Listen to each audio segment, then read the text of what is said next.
PUC ಪ್ರಥಮ ವರ್ಷದ ವಿದ್ಯಾರ್ಥಿಗಳಿಗೆ ಸ್ವಾಗತ. ಕನ್ನಡ ಸಾಹಿತ್ಯದ ಅತಿ ಪ್ರಸಿದ್ಧವಾಗಿರುವಂತಹ ಸಾಹಿತ್ಯದ ಪ್ರಕಾರ 12ನೇ ಶತಮಾನದ ವಚನ ಸಾಹಿತ್ಯ. ಈ ವಚನ ಸಾಹಿತ್ಯ ಜಗತ್ತಿನಲ್ಲಿಯೇ ಕ್ರಾಂತಿಯನ್ನು ಉಂಟು ಮಾಡಿದಂತಹ ಒಂದು ಅಭೂತಪೂರ್ವವಾಗಿರುವಂತಹ ಒಂದು ಸಾಹಿತ್ಯದ ಪ್ರಕಾರ.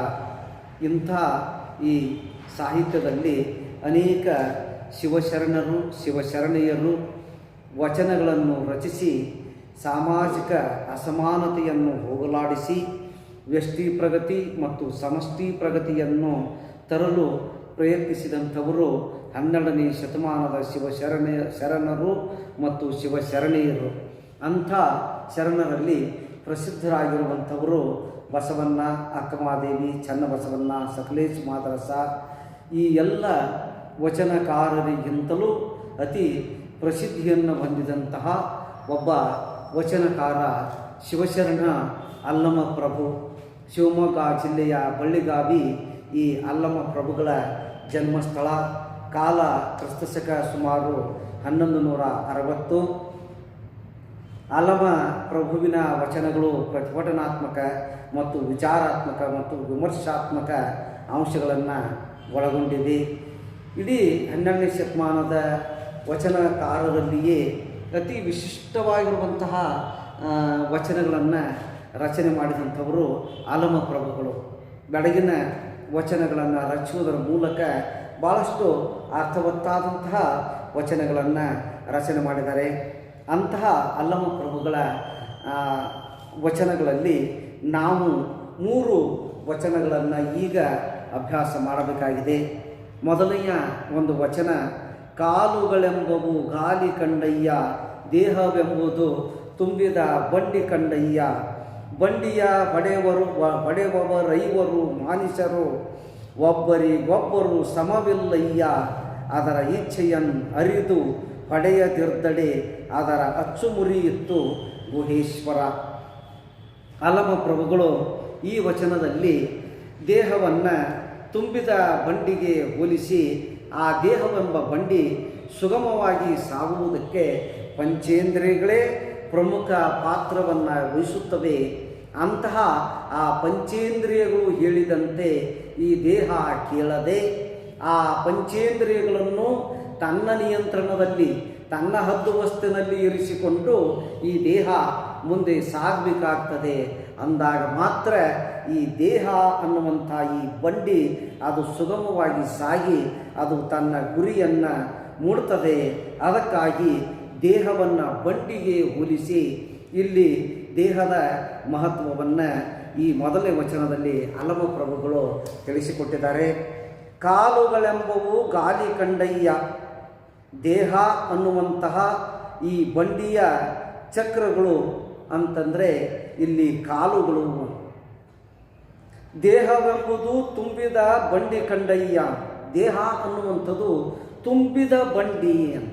ತುಂಬಿದ ಬಂಡಿ ಅಂತಂದರೆ ದೇಹ, ಮನಸ್ಸು, ಆತ್ಮ ಈ 3 ಪ್ರಮುಖ ವಸ್ತುಗಳ ಜೊತೆಗೆ ಪಂಚೇಂದ್ರಿಯಗಳನ್ನು ಹೊಂದಿದಂತಹ ಒಂದು ದೇಹ ಭಾಳಷ್ಟು ಮಹತ್ವಪೂರ್ಣವಾಗಿರುವಂಥದ್ದು. ಈ ಮನಸ್ಸು, ಆತ್ಮ ಮತ್ತು ಪಂಚೇಂದ್ರಿಯಗಳನ್ನು ಹೊಂದಿರುವುದರಿಂದ ಈ ದೇಹ ಅದು ತುಂಬಿದ ಬಂಡಿ ಅಂತ ಅದನ್ನು ಈ ಅನುಭಾವಿಗಳು ಕರೆದಿದ್ದಾರೆ. ಬಂಡಿಯ ಹೊಡೆಯುವವರು ಐವರು ಮಾನಿಸರು. ಐವರು ಮಾನಿಸರು ಅಂತಂದರೆ ಇಲ್ಲಿ 5 ಜನ ಮನುಷ್ಯರು. 5 ಜನ ಮನುಷ್ಯರು ಅಂತಂದರೆ ಪಂಚೇಂದ್ರಿಯಗಳು, ಕಣ್ಣು, ಕಿವಿ, ಮೂಗು, ನಾಲಿಗೆ, ಚರ್ಮ ಇವೇ ಆ ಪಂಚೇಂದ್ರಿಯಗಳು. ಈ 5 ಇಂದ್ರಿಯಗಳು ಆ ಮನುಷ್ಯನನ್ನು ನಿರ್ವಹಣೆ ಮಾಡ್ತವೆ. ಅದಕ್ಕಾಗಿ ಬಂಡಿಯ ಹೊಡೆಯುವವರು ಐವರು ಮಾನಿಸರು ಅಂತ ಹೇಳ್ತಾರೆ. ಆದರೆ ಈ 5 ಮಾನಿಸರು ಒಬ್ಬರಿಗೊಬ್ಬರು ಸಮವಿಲ್ಲವಯ್ಯ. ಈ 5 ಪಂಚೇಂದ್ರಿಯಗಳಲ್ಲಿ ಕಣ್ಣು ಹೆಚ್ಚು, ಕಣ್ಣು ನಾನು ಹೆಚ್ಚು ಅಂತ ಹೇಳ್ತದೆ, ಕಿವಿ ನಾನು ಹೆಚ್ಚು ಅಂತ ಹೇಳ್ತದೆ. ಈಗ 5 ಈ ಇಂದ್ರಿಯಗಳಲ್ಲಿ ನಾನು ಹೆಚ್ಚು ಅನ್ನುವಂತಹ ತಮ್ಮ ತಮ್ಮೊಳಗೆ ಒಂದು ಪೈಪೋಟಿ, ಒಂದು ಪ್ರತಿಸ್ಪರ್ಧೆ ನಡೀತಾ ಇರ್ತದೆ. ಅದಕ್ಕಾಗಿ ಅದರ ಇಚ್ಛೆಯನ್ನು ಅರಿತು ಹೊಡೆಯದಿರ್ತಡೆ. ಅದರ ಅಂದರೆ ಬಂಡಿಯ ಇಚ್ಛೆಯನ್ನು ಅರಿತು ಅದನ್ನು ಮುಂದೆ ಸಾಗದೆ ಇದ್ದದ್ದಾದರೆ ಅದರ ಅಚ್ಚುಮರಿಯಿತ್ತು ಗುಹೇಶ್ವರ. ಬಂಡಿಯ ಇಚ್ಛೆಯನ್ನು ಅರಿತು ನಾವು ಹೊಡೆಯಬೇಕಾಗ್ತದೆ ಅಂತಂದರೆ ಇಲ್ಲಿ ದೇಹ ಅನ್ನುವಂಥ ಈ ಬಂಡಿಯ ಇಚ್ಛೆಯನ್ನು ಅರಿತು ಹೊಡೆಯಬೇಕು. ಅಂದಾಗ ಮಾತ್ರ ಅದರ ಅಚ್ಚು ಮುರಿಯುವುದಿಲ್ಲ. ಇಲ್ಲ ಏನಂತಂದರೆ ಆ ಬಂಡಿಯ ಇಚ್ಛೆಯನ್ನು ಅರಿಯದೆ ನಾವು ಆ ಬಂಡಿಯನ್ನು ಚಲಿಸಿದ್ದಾದರೆ ಬಂಡಿಯ ಅಚ್ಚು ಮುರಿದು ಬಂಡಿ ಹೇಗೆ ಅದು ನಾಶ ಆಗಿ ಹೋಗಿಬಿಡ್ತದೋ ಹಾಗೆ ದೇಹ ಇದು ಪಂಚೇಂದ್ರಿಯಗಳನ್ನು ನಿಯಂತ್ರಣದಲ್ಲಿ ಇರಿಸಿಕೊಂಡು ಅದು ಮುಂದೆ ಸಾಗಬೇಕು. ಹಾಗೇನಾದರೂ ಈ ಪಂಚೇಂದ್ರಿಯಗಳ ನಿಯಂತ್ರಣದಲ್ಲಿ ಇರಿಸಿಕೊಳ್ಳದೆ ಈ ದೇಹ ಮುಂದುವರಿದದ್ದಾದರೆ ಇದು ನಾಶವಾಗಿ ಬಿಡುತ್ತದೆ. ಬಂಡಿಯ ಅಚ್ಚು ಹೇಗೆ ಮುರಿದು ಬಂಡಿ ಹಾಳಾಗತ್ತನೋ ಆಗ ಈ ದೇಹ ಅನ್ನುವಂಥ ಈ ಬಂಡಿ ನಾಶವಾಗುತ್ತದೆ ಅಂತ ಹೇಳ್ತಾರೆ. ದೇಹ, ಮನಸ್ಸು, ಆತ್ಮ ಇವುಗಳ ಜೊತೆಗೆ ಪ್ರಮುಖವಾಗಿರುವಂತಹ ಒಂದು ಅಸ್ತಿತ್ವ ಅಂತಂದರೆ ಆ ದೇಹಕ್ಕೆ ಒಂದು ಅಸ್ತಿತ್ವವನ್ನು ತಂದುಕೊಡುವಂಥವುಗಳು ಅಂತಂದರೆ ಈ ಪಂಚೇಂದ್ರಿಯಗಳು. ಈ ಪಂಚೇಂದ್ರಿಯ ಗೀಳಿಗೆ ಆ ದೇಹ ಅದು ಒಳಗಾಗಬಾರದು. ಹಾಗೆ ಒಳಗಾಗಿದ್ದಾದರೆ ಲೌಕಿಕ ಮತ್ತು ಪಾರಮಾರ್ಥಿಕ ಯಾವ ಸಾಧನೆಗಳನ್ನು ಸಹಿತ ಮಾಡುವುದಕ್ಕೆ ಸಾಧ್ಯವಿಲ್ಲ. ಅದಕ್ಕಾಗಿ ಪಂಚೇಂದ್ರಿಯಗಳನ್ನು ನಿಯಂತ್ರಣದಲ್ಲಿ ಇರಿಸಿಕೊಂಡು ಲೌಕಿಕ ಮತ್ತು ಅಲೌಕಿಕ ಸಾಧನೆಯನ್ನು ಮಾಡಬೇಕಾಗ್ತದೆ. ಅದಕ್ಕಾಗಿ ಇಲ್ಲಿ ದೇಹ ಅನ್ನುವುದನ್ನು ಬಂಡಿಗೆ ಹೋಲಿಸಿ ಅಲಮ ಪ್ರಭುಗಳು ಈ ಒಂದು ವಚನದಲ್ಲಿ ಈ ದೇಹದ ಮಹತ್ವವನ್ನು ತಿಳಿಸಿಕೊಟ್ಟಿದ್ದಾರೆ. ಅದೇ ರೀತಿ ಬಸವಣ್ಣನವರು ದೇಹವೇ ದೇಗುಲ ಅಂತ ಹೇಳ್ತಾರೆ. ಹಾಗೆ ಮತ್ತೊಂದು ವಚನದಲ್ಲಿ ಬಸವಣ್ಣನವರು ಮನೆ ಅಂತ ಕರೆದರು. ಹಾಗೆ ಒಬ್ಬೊಬ್ಬ ಅನುಭಾವಿಗಳು ಈ ದೇಹವನ್ನು ಒಂದೊಂದು ಪ್ರಮುಖವಾಗಿರುವಂಥ ಒಂದೊಂದು ವಸ್ತುವಿಗೆ ಹೋಲಿಸಿ ಅಲ್ಲಿ ತಮ್ಮ ಒಂದು ಅನುಭವವನ್ನು ತಿಳಿಸಿಕೊಟ್ಟಿದ್ದಾರೆ. ಹೊಟ್ಟೆಯ ಮೇಲೆ ಕಟೋಗರದ ಮೊಟ್ಟೆಯ ಕಟ್ಟಿದಡೆಯನ್ನು ಹಸಿವು ಹೋಗುವುದೇ, ಅಂಗದ ಮೇಲೆ ಲಿಂಗ ಸ್ವಾಯತ್ತವಾದಡೆಯನ್ನು ಭಕ್ತನಾಗಬಲ್ಲನೆ, ಇಟ್ಟ ಕಲ್ಲು ಮೆಳೆಯ ಮೇಲೆ ಸಿಲುಕಿದಡೆ ಆ ಕಲ್ಲು ಲಿಂಗವೇ, ಆ ಮೆಳೆ ಭಕ್ತನೇ, ಇಟ್ಟಾತ ಗುರುವೇ, ಎಂತಪ್ಪವರ ಕಂಡಡೆ ನಾಚುವೆನಯ್ಯ ಗುಹೇಶ್ವರ. ಈ ಎರಡನೇ ವಚನದಲ್ಲಿ ಅಲ್ಲಮ ಪ್ರಭುಗಳು ಆಡಂಬರದ ಭಕ್ತಿ ಅದು ಅಥವಾ ಆಡಂಬರದ ಭಕ್ತಿ ಅಥವಾ ಬಹಿರಂಗದ ಭಕ್ತಿ ಅಥವಾ ಯಾಂತ್ರಿಕ ಭಕ್ತಿ ಅದು ಸಂಪೂರ್ಣವಾಗಿ ನಿಷ್ಪ್ರಯೋಜಕವಾಗಿರುವಂಥದ್ದು ಅನ್ನುವುದನ್ನು ಇಲ್ಲಿ ಹೋಲಿಕೆಗಳ ಮೂಲಕ ತಿಳಿಸಿಕೊಟ್ಟಿದ್ದಾರೆ. ಮೊದಲನೆಯ ಒಂದು ಹೋಲಿಕೆ ಅಂತಂದರೆ ಇದು ಲೌಕಿಕ ಅನುಭವದ ಸ್ತರದಲ್ಲಿ ಬರುವಂತಹ ಒಂದು ಹೋಲಿಕೆ. ಹೊಟ್ಟೆಯ ಮೇಲೆ ಕಟ್ಟೋಗರದ ಮೊಟ್ಟೆಯ ಕಟ್ಟಿದಳೇನು ಹಸಿವು ಹೋಗುವುದೇ. ನಮಗೆ ಹಸಿವಾದಾಗ ನಾವು ಅನ್ನವನ್ನು ಹೊಟ್ಟೆಯ ಒಳಗೆ ಹೋಗುವಂತೆ ನಾವು ಅದನ್ನು ಸೇವಿಸಬೇಕು. ಇದು ಅಂತರಂಗಕ್ಕೆ ಸಂಬಂಧಪಟ್ಟಂತಹ ಒಂದು ಕ್ರಿಯಾಚರಣೆ.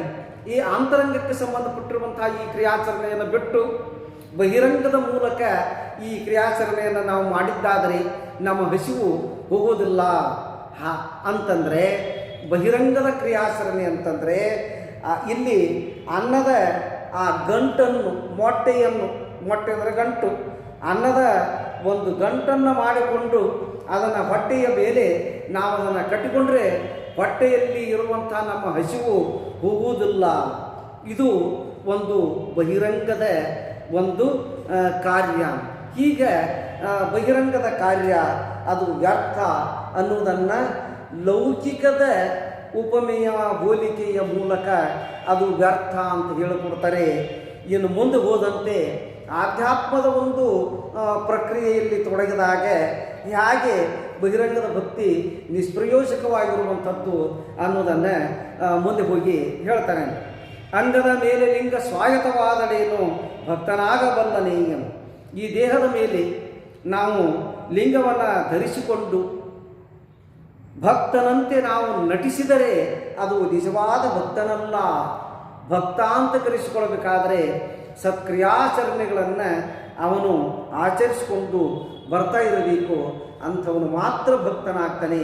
ಕೇವಲ ಅಂಗದ ಮೇಲೆ ಲಿಂಗವನ್ನು ಧರಿಸಿ ಬಿಟ್ಟು ಮಾತ್ರಕ್ಕೆ ಅವನು ಭಕ್ತನಾಗುವುದಿಲ್ಲ. ಅದಕ್ಕಾಗಿ ಇಟ್ಟ ಕಲ್ಲು ನೆಳೆಯ ಮೇಲೆ ಸಿಲುಕಿದಳೆ, ಪೊದೆಯಲ್ಲಿ ಕಲ್ಲನ್ನು ಇಟ್ಟು ಸಿಕ್ಕಿಸಿದರೆ ಆ ಕಲ್ಲು ಲಿಂಗವೇ. ಪೊದೆಯಲ್ಲಿ ಕಲ್ಲನ್ನು ಇಟ್ಟು ಸಿಕ್ಕಿಸಿಬಿಟ್ರೆ ಆ ಕಲ್ಲು ಲಿಂಗವಾಗುವುದಿಲ್ಲ, ಆ ಮೆಳೆ ಭಕ್ತನಾಗುವುದಿಲ್ಲ. ಮೆಳೆ ಅಂದರೆ ಪೊದೆ, ಆ ಪೊದೆ ಭಕ್ತನಾಗುವುದಿಲ್ಲ. ಇಟ್ಟಾತ ಗುರುವೇ, ಇಟ್ಟಾತ ಗುರು ಆಗುವುದಿಲ್ಲ.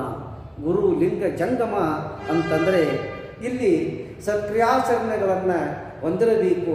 ಅಂತಹ ಸತ್ಕ್ರಿಯಾಚರಣೆಗಳು ಅವು ಆಂತರಂಗಿಕವಾಗಿರುವಂತಹ ವಿಷಯಕ್ಕೆ ಸಂಬಂಧಪಟ್ಟಂಥವುಗಳು. ಹೀಗೆ ಅಂತರಂಗದಲ್ಲಿ ಸತ್ವವಿಲ್ಲದೆ ಕೇವಲ ಬಹಿರಂಗದಲ್ಲಿ ಸತ್ವವಿರುವಂತೆ ನಾವು ನಟಿಸಿದ್ದಾದರೆ ಅಂತಹ ಭಕ್ತಿ ಅದು ಸಂಪೂರ್ಣವಾಗಿ ನಿಷ್ಪ್ರಯೋಜಕವಾಗಿರುವಂಥದ್ದು.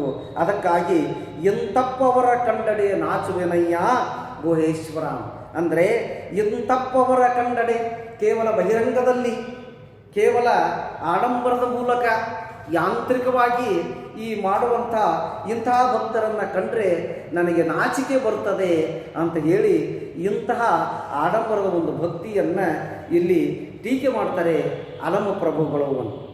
ಇನ್ನು ಮೂರನೇ ಒಂದು ವಚನ, ನಾ ದೇವನಲ್ಲದೆ ನೀ ದೇವನೇ, ನೀ ದೇವನಾದಳೆ ಎನ್ನನೇಕೆ ಸಲಹೆ, ಆರೈದು ಒಂದು ಕುಡಿತೆ ಉದಕವ ನೆರೆವೆ, ಹಸಿದಾಗ ಒಂದು ತುತ್ತು ಓಗರವ ನಿಪ್ಪುವೆ, ನಾ ದೇವಕಾನ ಗುಹೇಶ್ವರ. ಇಲ್ಲಿ ನೀರು ಅನ್ನವನ್ನು ಕೊಟ್ಟು ಕಾಪಾಡುವ ಶಕ್ತಿಯೇ ದೇವರು. ಒಬ್ಬ ವ್ಯಕ್ತಿ ಮೊದಲು ಬದುಕಬೇಕಾದರೆ ಅತ್ಯವಶ್ಯಕವಾಗಿ ಬೇಕಾಗಿರುವಂತಹ ಮೂಲಭೂತ ವಸ್ತುಗಳು ಅಂತಂದರೆ ಅನ್ನ ಮತ್ತು ನೀರು. ಇಂತಹ ಈ ಅನ್ನ ಮತ್ತು ನೀರು ಇಂತಹ ಅತ್ಯವಶ್ಯಕವಾಗಿರುವಂತಹ ವಸ್ತುಗಳನ್ನು ಕೊಟ್ಟು ಯಾರು ರಕ್ಷಣೆ ಮಾಡ್ತಾರೆ ಅವರೇ ಅಂತಹ ರಕ್ಷಕನೇ ದೇವರು ಅನ್ನುವಂಥ ಅರ್ಥದಲ್ಲಿ ಆಲಮ ಪ್ರಭುಗಳು ಹೇಳ್ತಾರೆ. ಅಂತಂದರೆ ಇಲ್ಲಿ ಕಾಪಾಡುವಂತಹ ಶಕ್ತಿಯೇ ದೇವರು ಅನ್ನುವಂಥ ಒಂದು ದೇವರು ಅನ್ನುವಂಥ ಒಂದು ಶಕ್ತಿಗೆ ಇಂಥ ಒಂದು ವ್ಯಾಖ್ಯಾನವನ್ನು ಇಲ್ಲಿ ಕಲ್ಪಿಸ್ತಾರೆ. ಅದಕ್ಕಾಗಿ ನಾನು ಸಹಿತ ಅನ್ನವನ್ನೂ ಕೊಡುತ್ತೇನೆ, ನೀರನ್ನೂ ಕೊಡುತ್ತೇನೆ, ಅದಕ್ಕಾಗಿ ನಾನು ದೇವ ಅಂತಂದು ಕರೆದು ನೀನು ದೇವನಾಗಿದ್ದಾದರೆ ನನ್ನನ್ನೇಕೆ ಸಲುಹಿತ್ತಲ್ಲ ಅಂತ ಕೇಳಿ ನೀನು ಇಂಥದ್ರ ಮೂಲಕವಾಗಿ ನನ್ನನ್ನು ಕಾಪಾಡಬೇಕು ಅಂತಂದು ಮತ್ತೆ ಕೊನೆಯಲ್ಲಿ ಆ ದೇವನಲ್ಲಿ ನೀನೇ ನನ್ನನ್ನು ರಕ್ಷಿಸಬೇಕು ಅನ್ನುವಂಥ ಒಂದು ಅರ್ಥದೊಳಗೆ ಇಲ್ಲಿ ಹೇಳ್ತಾರೆ. ಅದಕ್ಕಾಗಿ ನಾ ದೇವನಲ್ಲದೆ ನೀ ದೇವನೇ, ನಾನೇ ದೇವರು. ಯಾವ ಅರ್ಥದಲ್ಲಿ ಅಂತಂದರೆ ನೀ ದೇವನಾದರೆ ಎನ್ನನೇಕೆ ಸಲಹೆ, ನೀನು ದೇವರಾಗಿದ್ದಾದರೆ ನನ್ನನ್ನೇಕೆ ಕಾಪಾಡ್ತಾ ಇಲ್ಲ. ಆರೈದು ಒಂದು ಕುಡಿತೆ ಉದಕವ ನೆರೆವೆ, ಒಂದು ಕುಡಿತೆ ಒಂದು ಗುಟುಕು ನಾನು ನೀರನ್ನು ಕೊಡುತ್ತೇನೆ, ಹಸಿದಾಗ ಒಂದು ತುತ್ತು ಅನ್ನವನ್ನು ಕೊಡುತ್ತೇನೆ, ಅದಕ್ಕಾಗಿ ನಾನೇ ದೇವರು ಅಂತ ಹೇಳ್ತಾರೆ. ಅಂದರೆ ಇಲ್ಲಿ ವ್ಯಕ್ತಿ ಪ್ರತಿಯೊಂದು ಪ್ರಾಣಿ ಬದುಕಬೇಕು ಅಂತಂದರೆ ಅನ್ನ ಮತ್ತು ನೀರು ಭಾಳ ಮುಖ್ಯವಾಗಿ ಬೇಕು.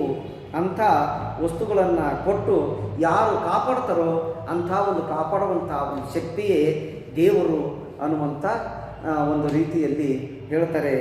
ಅದಕ್ಕಾಗಿ ನಾ ದೇವನಲ್ಲದೆ ನೀ ದೇವನೇ, ನೀ ದೇವನಾದಡೆ ಎನ್ನನೇಕೆ ಸಲಹೆ ಅಂತ ಇಂಥ ಹಲವಾರು ಒಂದು ಪ್ರಶ್ನೆಗಳನ್ನು ಮಾಡ್ತಾ ದೇವರನ್ನೇ ಪ್ರಶ್ನಿಸಿ ನಾನೇ ದೇವರು ಅನ್ನುವಂಥ ಒಂದು ಹಂತವನ್ನು ಆಧ್ಯಾತ್ಮಿಕವಾಗಿ ತಲುಪಿದಂಥವರೂ ಸಹಿತ ಆಲಮ ಪ್ರಭುಗಳು ಅಂತ ನಾವು ಹೇಳಬಹುದು.